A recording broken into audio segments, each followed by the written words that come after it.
한민족을 사랑하는 크레이지 컨설턴트 서영진의 컨쇼 라이브 방송 시작하도록 하겠습니다. 자, 오늘 저희가 준비한 대학교는 바로 고려대학교와 연세대학교입니다. 연세대학교와 고려대학교입니다.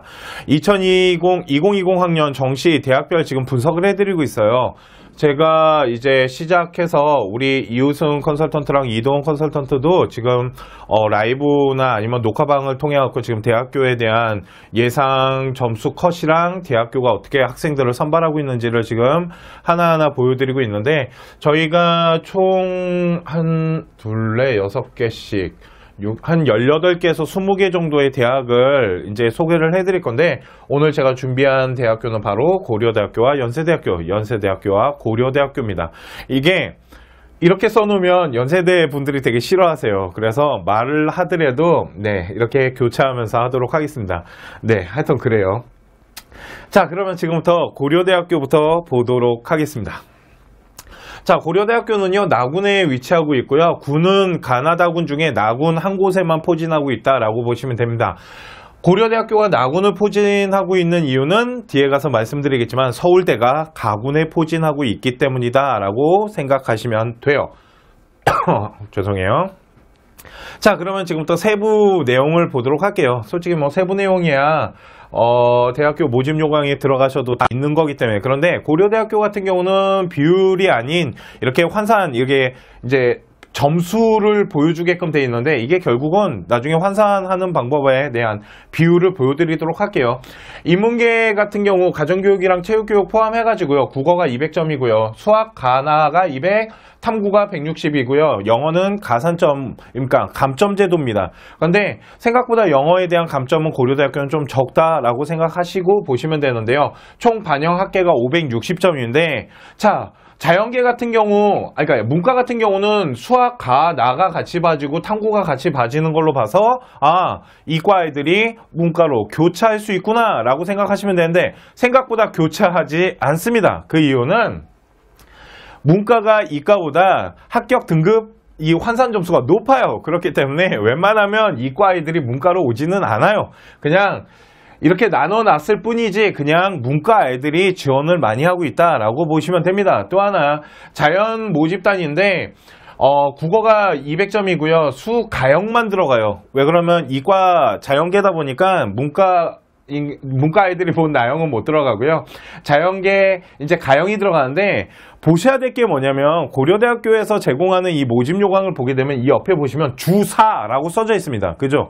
이 주4가 뭐냐면 그 대학교 모집 요강 밑에 보면 주1부터 주4까지 어떠한 반영 비율에 대한 점수 형성에 대해서 더 자세하게 써놓은 거니까 그 부분을 참고하시면 된다라고 보시면 되고요. 과탐 같은 경우 200점인데 주5, 이거 좀 이따 밑에서 볼게요. 자, 그런데 고려대학교 같은 경우는 좀 봐야 될 과가 두 가지가 있는데, 그게 간호학과와 컴퓨터공학과입니다.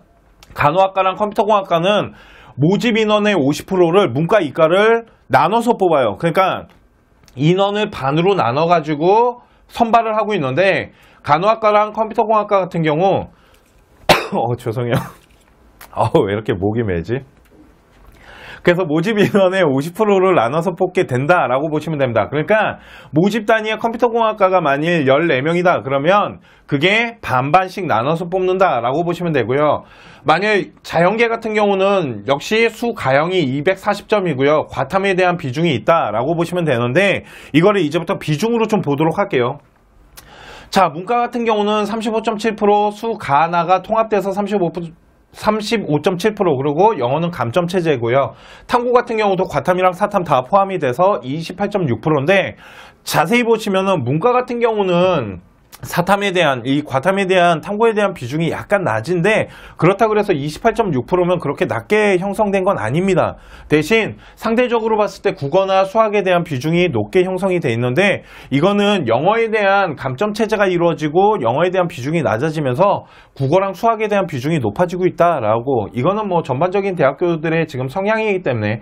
자연계 같은 경우도 국어랑 수학이랑 탐구에 대한 비중이 거의 333, 비중 중에 수학의 퍼센테이지가 약간 조금 높게 형성됐다라고 생각하시면 됩니다. 그러니까 문과 같은 경우는 국어나 수학, 탐구에 대한 비중이 좀 낮고, 자연계 같은 경우는 국어나 수학이나 탐구에 대한 비중이 거의 비슷하게 형성이 되는데 고려대학교는 진짜 상위권 학교이기 때문에 이런 비중을 따지기보다는 그냥 전체적으로 학업 성적이 다 잘 나와야 돼요. 대신 고대 같은 경우는 영어에 대한 비중이 솔직히 조금 낮게 형성되는 게 있습니다. 자, 보시면은 영어 같은 경우 1등급과 2등급과 3등급인데 이 전체 모집 단위에서 등급에 대한 이 감점 부분이 그렇게 크지가 않아요. 그죠?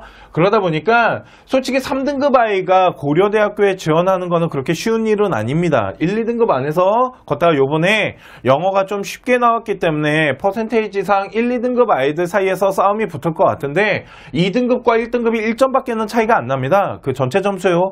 에서 1점밖에 아까 총점 560점인 거 보셨잖아요. 거기에서 1점밖에 차이가 안 나다 보니까 그렇게 큰 영향을 미치는 학교는 아니다. 그러다 보니까 아까 말씀드렸지만 국어나 수학, 특히 문과 같은 경우는 국어나 수학에 대한 비중이 높은 거고 이과 같은 경우도 이 영어에 대한 부분이 국어와 탐구 쪽, 과탐 쪽으로 좀 더 많이 배분됐다라고 보시면 되는데 이 비중이 다 국어 쪽으로 넘어갔다라고 보시면 될 것 같습니다. 그런데 솔직히 고려대학교를 설명하면서 이 퍼센테이지나 이런 게 그렇게 저는 중요하다고 생각하진 않아요. 왜 그러냐면 솔직히 고대나 연대나 서울대에 저희가 스카이 이제 지원하는 아이들의 성적표를 분석하고 하잖아요. 그러면 솔직히 점수대가 다 골고루 다 잘하는 아이들이거든요. 자, 또 하나를 보도록 하겠습니다. 이걸 빼먹었네요. 디자인 조형 확보 같은 경우는 수학이 빠져요. 예체능이기 때문에 수학이 빠지고요. 그리고 컴퓨터 같은 경우도 아까 말씀드렸죠. 모집 단위 50%가 뽑는데 이거는 나형이 들어간다라고 보시면 됩니다. 이해가시죠? 자, 그랬을 때 한국사는 문과 같은 경우는 3등급, 이과 같은 경우는 4등급까지 감점 없고요. 솔직히 매번 말하는 거지만 5등급은 좀 그래요. 그죠? 네, 5등급 나온 아이가 좀 그래요. 네, 그렇기 때문에 영어에 대한 한국사는 당연히 3, 4등급 정도는 기본적으로 나오는 점수대다 보니까 또 이렇게 얘기했더니 또 한국사 못 본 아이들이 또 뭐라 할 수는 있겠지만 하여간 영어 같은 경우 반영 비율이 생각보다 되게 적게 감점이 이루어지고 있다. 그러니까 만일 내가 국어나 수학을 되게 잘 봤어요. 탐구도 잘 봤고 근데 영어 한 과목이 좀 3등급이 나왔다. 그러면 고려대학교 한번 도전해볼 만하다라고 보시면 될 것 같습니다. 이해가시죠? 자, 그리고 보니까 이 밑에 주3, 주4, 주5 그러니까 여기가 주1이고요. 여기가 주2예요. 아까 3, 4, 5잖아요. 그거 봤을 때 자, 인문계 같은 경우, 자연계 같은 경우 수가형에 주4가 있어요. 주4가 뭐냐면요. 표준 점수 곱하기 1.2를 반영해 준답니다. 이해가시죠? 이렇게 계산법을 하는데 솔직히 이거를 학부모님들이 하나하나 다 계산하는 게 쉽지가 않아요. 왜 그러냐면 결국은 고려대학교가 뽑을 때 고려대학교 환산 점수를 이용하셔야 되거든요. 이거 대학교에 전화하잖아요. 그러면 환산 계산해 줍니다. 입학처에 전화하면 환산해 주는 경우도 있고요. 그리고 저희가 그때 한번 말씀드렸죠. 대기업에 들어가면 어디가가 있는데 그 대기업에서 제공하는 어디가 사이트에 들어가도 환산 점수를 계산해 주는 대학교들이 있으니까 그걸 한번 이용해 보시는 것도 좋은 방법이다라고 보시면 될 것 같습니다. 자, 그러면은 고려대학교는 도대체 어떤 학생들이 어느 정도 합격선을 형성하고 있을까요? 자, 이게 2019 데이터예요. 2018 데이터와 2019 데이터는 고려대학교의 그 점수 분포대가 정말 다릅니다. 그래서 2018 데이터는 솔직히 사용할 수가 없을 것 같아요, 이제는. 그래서 2019 데이터, 1년치 데이터를 가지고 저희가 분석한 걸 갖고 다시 저희가 가지고 있는 표본 집단이랑 대학교에서 제공받은 데이터랑 그것들을 다 합산해가지고 한번 예상 컷을 내봤습니다. 일단은 전체 학과가 아시죠? 고려대학교는 학과 겁나 많은 거. 그래서 다 보여드릴 수는 없고 인기학과 중심으로 해갖고 공개를 해드리도록 하겠습니다. 한 이 정도 점수대가 환산했을 때 나오면은 한번 도전해볼 만하다, 한번 지원해보자 라고 생각하시는 기준선이다 라고 보시면 되는데 경영대학은 685점이고요. 정치외교는 678점이에요. 그러니까 680점대 후반, 그러니까 690점 나오면 거의 합격선이다 라고 보는데 저희가 680점대 후반부터 670점대 초반 사이에서 점수대가 형성이 됩니다. 근데 고려대학교는 생각보다 학과마다의 점수대가 차이가 조금씩 나는데 그 이유가 뭐냐면 충원율을 좀 보셔야 돼요. 그러니까 인기과와 비인기과가 나눠져 있는데 여기서 말하는 인기과와 비인기과라는 건 저희가 수시에서 말하는 그 기준이 아니에요. 정시에서 인기과와 비인기과는 충원율이 어떻게 도냐가 되게 중요하고요. 그 얘기는 서울대 라인 아이들이 어떻게 내려왔는지가 되게 중요하다라고 보시면 됩니다. 좀 이따 그건 충원 때 보여드릴게요. 뒤에다가 넣어놨거든요, 제가. 그래서 경영대학 같은 경우는 예측 점수 저희가 이제 평균 컷을 봤을 때 한 685점. 그런데 경영이랑 경제는 좀 인기적인 인기과예요. 그러니까 서울대 애들이 받치고 내려오는 과다 보니까 점수대가 좀 높게 형성이 되고요. 정치외교나 경제 자유전공 경제학과 같은 경우도 그렇게 점수대가 낮은 학과는 아닌데 저희가 이번에 예측을 좀 점수를 계산해 봤을 때 정치외교나 사회학과보다 좀 낮게 형성될 수 있을 것 같다라는 변수가 좀 있어서 점수대를 약간 낮게 형성을 한 거고요. 사회학과 같은 경우도 684점, 행정학과 678점, 식품경제가 생각보다 좀 높아요. 678점 정도가 형성이 된다라고 보시면 되고요. 자, 어문계열이 솔직히 사회과학계열 때보다는 약간 점수대가 한 2, 3점 정도 낮아요. 그리고 어문계열 같은 경우는 점수대가 조금 고루고루 잘 분포가 돼 있다라고 보시면 되고요. 또 하나는 뭐냐면 1월 1문과인데 작년에 1월 1문과가 생각보다 점수대가 좀 높게 형성이 됐거든요. 이렇게 점수대가 약간 높게 형성되는 경우 그 다음 시즌에는 자기 점수를 찾아가는 경우가 되게 많습니다. 그래서 678점이 작년에 제가 생각했을 때 70컷으로 기억하는데 그 정도 점수까지는 안 오를 것 같고요. 다시 정상 패턴으로 다른 학과들과 좀 동일하게 한 673점 정도 형성이 되지 않을까라고 생각을 하고요. 언어학과는 인원을 많이 선발하지 않다 보니까 생각보다 점수대가 높은데 어문계열 같은 경우는 솔직히 좀 점수대가 1, 2점 차이로 다 분포되어 있다라고 보시면 될 것 같습니다. 자, 그런데 자연계열을 좀 보도록 할게요. 자연계열 같은 경우는 660점대가 형성이 돼요. 그래서 아까 말씀드린 겁니다.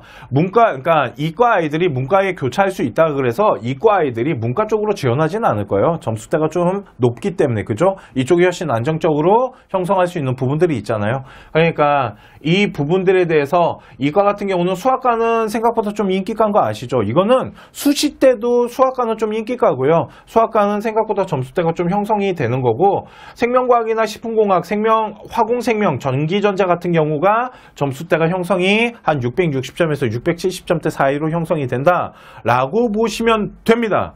이해가시죠? 이게 고려대학교 이번 2020 학년에 한 이 정도 점수대가 형성되지 않을까라고 생각을 합니다. 그러니까 환산 점수 돌려보신 다음에 우리 아이 점수가 어느 정도 수준인지를 한번 기준선을 잡아보시고요. 그 다음에 경쟁률 체크하시면서 한번 고려대학교에 지원을 해보셨으면 좋겠습니다. 자, 그러면 지금부터 연세대학교 한번 보도록 할게요. 자, 연세대학교도 똑같이 고려대학교랑 나군에 위치를 하고 있습니다. 이거는 그냥 제 주관적인 생각입니다. 제가 고대를 싫어하는 거 아니에요. 그런데 확실히 연세대학교가 고려대학교보다는 점수대가 조금 더 높아지고 있지 않나라는 생각은 합니다. 똑같이 나군에 있다라는 이유는 서울대 라인 아이들이 내려올 수 있는 길을 열어놨다. 서울대 가군 아이들이 내려오겠죠? 네. 자, 세부전형 같은 경우 똑같습니다. 점수대로 이제 나타내는데, 국어가 200이고요. 수학 가나 똑같아요. 고대랑 똑같이 통합되어 있고요. 탐구도 통합되어 있습니다. 그렇지만 아까 말씀드렸지만 이과 아이들이 문과로 교차하는 경우는 쉽지 않다. 그렇기 때문에 솔직히 이거를 이렇게 통합하는 거는 저는 별로 의미가 없다라고 봐요. 대신 이런 건 있어요. 우리 아이가 수가가 좀 약해요. 그래서 수나를 봤어요. 그래서 점수를 되게 잘 받았어요. 근데 우리 아이는 이과였기 때문에 과탐을 봤어요. 이런 아이는 문과에다가 지원할 수 있겠죠. 왜? 수나를 봤기 때문에 좀 유리할 수 있겠죠. 그런 아이들은. 그런 아이들을 위해서 해놓지 않았나 라고 생각하고요. 영어가 100점인데 영어 같은 경우는 등급 간의 점수차가 좀 벌어지는 학교가 연세대학교입니다. 그렇기 때문에 영어에 대한 등급이 성적에 미치는 영향이 좀 있어요. 그래서 1등급 대 아이들이 전적으로 되게 유리하게 지원할 수 있는 학교가 바로 연세대학교예요. 자, 그렇다면 고려대학교와 연세대학교의 차이가 첫 번째가 나타났네요. 솔직히 반영 비율 같은 경우는 고대나 연대나 거의 비슷비슷하게 반영이 됩니다. 그런데 영어에 대해서 우리 아이가 어떤 수준이나 등급을 받느냐에 따라서 고대와 연대가 나눠지는 하나의 기준선은 될 수 있겠네요. 이해가시죠? 그냥 다 잘했으면 상관이 없는데. 네, 그리고 서울대 지원한 아이들 중에 상위권 클래스 아이들은 연대 쪽으로 좀 더 많이 쏠려서 내려오기 때문에 하여튼 그래서 총점이 다 600점이에요. 그래서 이 600점을 1000점으로 나눠가지고요. 네, 총점에다가 곱하면 된다라고 생각하시면 됩니다. 그래서 계산식이 있는데 계산 직접 하지 마시고요. 네, 환산점수 돌리는 거를 네, 찾아보시기 바랍니다. 그리고 한국사는 아까 얘기한 것처럼 4등급 이하부터 감점이 되는데 그렇게 중요하지 않겠죠. 솔직히 연대 오는 애가 5등급을 맞고 오지는 않을 거예요. 그죠? 그렇게 생각합시다. 그렇게 생각해야 되지 않을까요? 그래서 영어의 비중은 확실히 고대보다 높다라고 보시면 되고요. 자연계 같은 경우는 수학이랑 과탐에 대한 비중이 높다. 그러니까 좀 골고루 분포한 고려대학교보다는 연세대학교는 수학과 과학에 대한 표점이 훨씬 높으면 유리하다라고 보시면 돼요. 이런 부분들의 세세한 부분들을 하나하나 따지면서 우리 아이가 연대를 누면 유리한지 고대를 누면 유리한지를 한번 잘 계산을 해보시기 바랍니다. 그래서 연고대를 같이 해놨어요. 자, 반영 비율 같은 경우는요, 문과가 33.3, 33.3, 그리고 탐구에 대한 비중은 확 낮다. 그러니까 국어랑 수학에 대한 비중이 높고요. 영어가 저렇게 16.7%밖에 안 들어가지만 결국은 반영 비율이 있기 때문에 약간의 영향은 충분히 미칠 수 있다라고 보시면 되고요. 두 번째, 자연계 같은 경우는 아까랑 좀 틀립니다. 그죠? 걔네들은 33, 거의 30%대가 형성이 됐다라면 연대 같은 경우는 수학과 과학에 대한 비중이 높다라고 보시면 되고요. 예체능 같은 경우는 수학과 탐구가 빠지고요. 두 과목, 국어랑 영어만 본다라고 보시면 됩니다. 그냥 국어에 대한 비중이 절대적이다라고 보시면 되고요. 영어 같은 경우는 환산점수를 통해서 적용하게 되고요. 탐구 같은 경우는 그냥 한국사 같은 경우는 가산점입니다. 자, 그런데 고려대학교랑 연세대학교는 탐구는 다 100분위로 반영이 되는데 다 변환 점수가 일어나기 때문에 요번에 이제 변환 점수 발표 나는 거 잘 체크를 하시고요. 변환 점수를 어떻게 사용하는지는 저희가 방송을 찍어서 올려놓은 게 있잖아요. 그거 한번 참고를 해 보셨으면 좋겠습니다.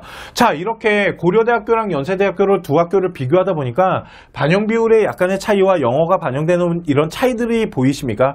이런 차이들이 우리 아이한테 어떻게 더 유리한지를 꼼꼼하게 계산을 좀 잘 해보신 다음에 제가 그런 얘기합니다. 정시는 단 0.1점이라도 유리한 학교 쪽으로 지원하는 게 맞다라고 보시면 됩니다.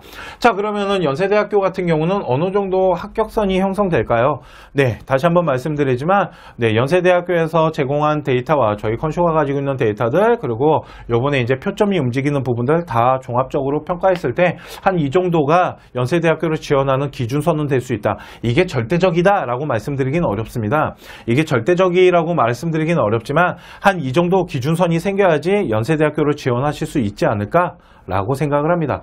자, 국어국문과 같은 경우는 730점대가 형성이 돼요. 그러니까 보통 연세대학교 같은 경우도 생각보다 학과에 대한 점수차가 그렇게 크게 막 이렇게 차이가 나지는 않고요. 워낙 인기 학교다 보니까 학과마다의 점수차는 그렇게 크게 벌어지지 않는다. 그래서 국어국문이나 어문계열은 730점대에서 그 730점 한 초반대 한 730에서 733 요 사이대에서 움직인다라고 보시면 되고요. 문헌정보학과나 사학과, 심리학과, 아동가족 같은 경우도 한 730에서 733점 정도 사이, 그 사이 안에서 아마 예상 컷이 걸리지 않을까라고 생각하고 경영학과 같은 경우는 좀 높게 형성이 됩니다. 사회과학 같은 경우는 서울대 라인 애들이 좀 많이 내려와요. 그러다 보니까 그 서울대 라인 아이들의 점수대가 형성이 된다. 그렇기 때문에 점수대가 예측 점수를 좀 높게 잡고 가는 게 맞아요. 그리고 이거 충원에 대한 얘기는 좀 이따 해드릴게요. 그리고 경영경제나 정치외교 같은 경우도 한 733점대부터 그거 위로, 그러니까 어문계열보다 이쪽 사회과학 계열이 약간 점수대가 좀 더 높게 형성이 되기 때문에 그런 부분들을 좀 잘 체크를 하세요. 그러니까 어문계열은 730점대 초반에서 33점대라면 사회과학 계열은 733점 위부터 아마 계산이 이루어진다라고 보시면 될 것 같고요. 수학과나 이 자연계열 같은 경우는 690점대에서 700점, 그러니까 저희가 생각했을 때 690점대에서 한 10점대, 한 15점대 그렇게 형성되지 않을까라고 생각을 합니다. 이거는 잘못된 거예요. 695점인 거예요. 죄송해요. 네, 지워드릴게요. 이 구자가 6자입니다. 네, 바뀌었어요. 미쳤나봐. 왜 이렇게 요즘 내가 이렇게 실수를 하지? 자, 그리고 실내건축은 인문계는 731점이고요. 자연계는 692점이에요. 그래서 아까 말한 겁니다. 이 아이가 일로 교차할 이유가 없겠죠. 이해 가시죠? 그렇기 때문에 이런 점수 형성대가 좀 나타난다라고 생각하시면 될 것 같습니다. 이거 다시 말씀드리지만 이 정도 점수대를 넣어서 합격한다라고 말씀드리는 게 아니고 이 정도 점수대가 형성되고 환산됐을 때 네, 연세대학교를 한번 지원해 보시면 네, 충분히 한번 해볼 만하다라는 기준선을 보여드린 겁니다. 이해가시죠? 자, 그러면 연세대학교랑 고려대학교 같은 경우는 서울대 라인이라는 게 있습니다. 그죠? 그 부분 그리고 충원에 대한 얘기가 참 많아요. 그러니까 설명회 같은 데 가면은 그런 얘기를 한답니다. 저도 이제 들은 얘기인데 요번에 이제 저희 직원들이 그러니까 매땡에서 하는 입시 설명회를 이제 갔다 왔어요. 자료를 구하러 갔다 왔다고 하는데 저한테 와서 이제 물어보는 게 하나 있었어요. 거기 이제 S 회장님께서 상향대학교 그러니까 이렇게 스카이 같은 경우 특히 고려대 연대 같은 경우는 점수대가 많이 부족했을 경우 내가 만일 질를 거예요.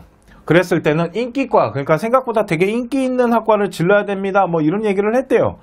네, 어떻게 보면은 일리 있는 말이 맞습니다. 대신 그게 전부는 아니에요. 그렇게만 생각하시면 안 되고요. 그 부분에 대해서도 지금부터 하나하나 좀 볼까요? 자, 정시 인원이 좀 변화가 일어났어요. 이게 이제 점점 늘어날 것 같습니다. 한 30, 40%, 40%대까지 쭉 하고 올라갈 것 같은데, 걷다가 요번에 이제 수능을 본 아이들의 인원이 좀 적잖아요. 그러니까 점수대의 변화가 좀 일어날 거라는 생각은 하지만, 상위권 대학교 같은 경우는 정시에 대한, 그러니까 전체 인원이 있죠. 이 인원 말고요. 전체 인원이 줄었다 그래서 상위권 대학교의 점수대가 막 폭락한다. 그렇게 생각은 안 하셨으면 좋겠어요. 왜 그러냐면 결국은 경쟁률 싸움이거든요.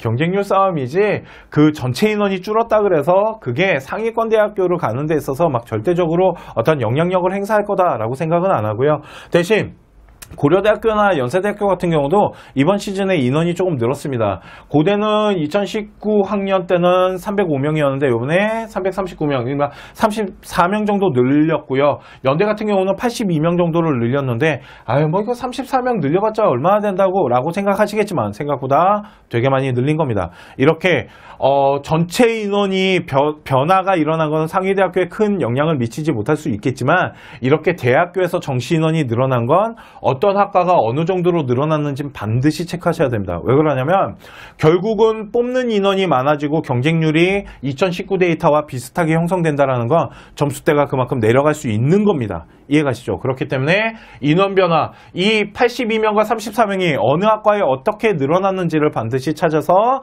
체크를 하셨으면 좋겠고요. 작년 2019 데이터 경쟁률이랑 비교 분석하면서 점수대를 조금 예측할 수 있겠네요. 이해가십니까? 자, 그런데 정시에서 스카이 중에 고려대랑 연대는 항상 사람들이 그런 얘기를 합니다. 스카이. 그죠? 카이라고만 말하지 않아요. 스카이라고 합니다. 서울대의 영향을 그만큼 받는다라는 거죠. 자, 서울대가 가군에 위치하고 있습니다. 그죠? 서울대가 가군에 위치하다 보니까 연세대랑 고려대학교 같은 경우는 나군에 포진을 한다라고 말씀드렸어요.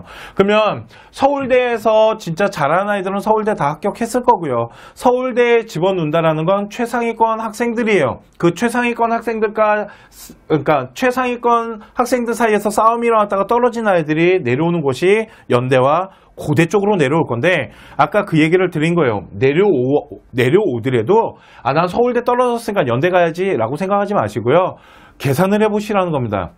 우리 아이의 성적이 어느 학교에 더 유리하게 형성될 수 있는지 이런 부분들을 잘 체크를 해서 단 조금이라도 유리한 쪽으로 지원하시는 게 맞다라고 보시면 돼요. 그래서 연세대학교랑 고려대학교 같은 경우는 서울대에서 내려오는 아이들의 영향을 좀 받는데 그 영향을 받는 아이들이 어느 학과들이냐면 좀 인기과들이에요. 경영이나 이런 인기과들, 전기전자, 기계공학 같이 이게 수시랑 틀려요. 수시는 전공적 합성을 맞추다 보니까 생명이나 그러니까 화학이 이제 좀 인기까지만 정시는 그렇지 않습니다. 정시는 옛날 학과의 전통성들이 좀 있어요. 그러다 보니까 연세대학교나 고려대학교 같은 경우는 문과에서는 경상계가 좀 인기과, 사회과학계열이 좀 인기과고요.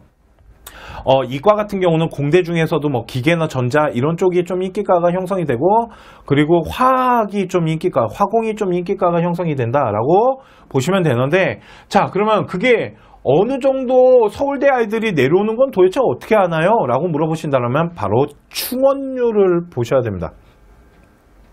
자, 충원률을 좀 체크하도록 할게요. 그냥 솔직히 이 충원률을 통해서 점수대가 흔들리고 빠지는 건 이과보다는 문과가 훨씬 강해요. 매년 저희가 분석해봐도. 그런데 저도 작년이나 재작년에는 뭐라고 말씀드렸었냐면 어차피 서울대 아이들 빠지는 점수 데이터 가지고 이제 어차피 우리 아이가 점수가 안 되면 질러보세요. 빠지는 데이터가 결국은 그 아이를 구제할 수도 있어요. 이게 이제 하늘에서 천운을 내렸습니다 라고 하는데, 이거를 이제 데이터하고 통계를 통해서 저희가 이제 합격 데이터를 분석을 해봤을 때 약간의 이것도 전략이 좀 필요하다라는 생각이 들어서 오늘 보여드리도록 하겠습니다.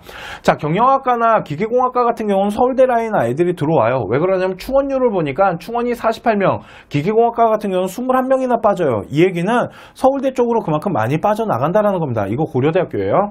자, 고려대학교 갖고 하는 겁니다. 제가 그 얘기를 안 했네요. 고려대학교입니다.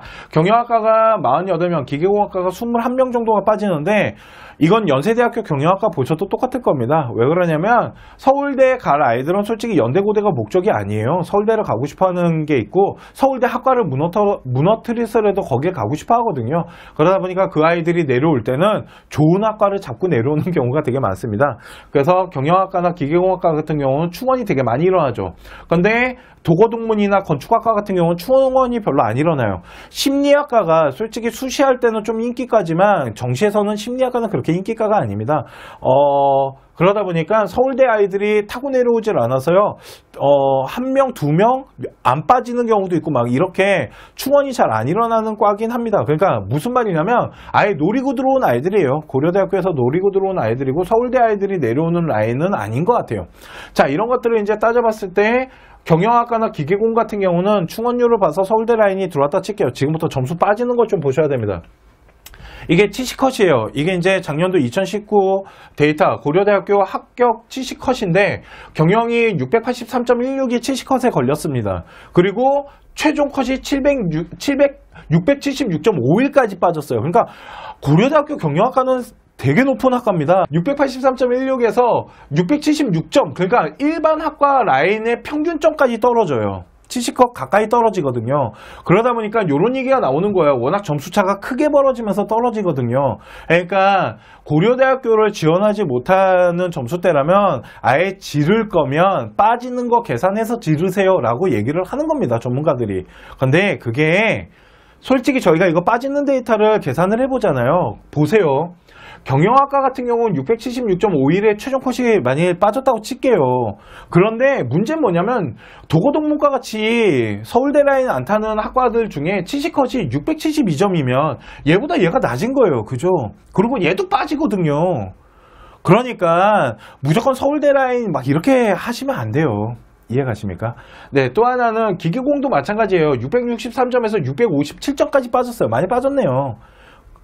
왜 그러냐면 고려대학교나 연세대학교 같은 경우는 그렇게 막 아이들이 빠져도 점수대가 막 흔들리면서 빠지지 않는 학과들도 많거든요. 그 대표적인 게 건축이에요. 656인데 654. 그러니까 2점 빠졌네요. 그죠? 근데 여기는 생각보다 많이 빠지잖아요. 그러니까 요 빠지는 거를 한번 노려봅시다 라고 하는데 보세요. 기계공이 657이 빠진 거고요. 건축은 654예요. 그러니까 얘가 더 낮은 거죠, 결국은. 그런데 어떤 변수가 좀 있냐면요. 이렇게 빠지다 보면 빠져야 돼요, 일단. 그게 전제 조건이에요. 빠져야 돼요. 엄청나게 빠져나가야 돼요. 서울대가 됐건 어디가 됐건 막 빠져나간다고 칠게요. 그렇게 빠져나가면 어떤 현상이 일어나냐면 얘가 한도 끝도 없이 무너지는 경우가 있어요. 확 무너져 내려요. 그걸 뭐라 그러냐면 중간 개투가 없다라 그래요. 그러니까 점수차가 옹기종기 모여 있는데 그게 다 무너지면서 그 밑에가 잠깐 빈 거예요. 그러다 보니까 그거보다 한 단계 아래로 내려가는 경우는 있어요. 그런 거를 노릴 때는 맞아요. 빠지는 걸로 그냥 그런 것도 이거 빠지는 건 솔직히 계산하면 못 넣어요. 이해가십니까? 이거 하나하나 계산기 두들기잖아요. 그러면 절대 넣을 수가 없어요.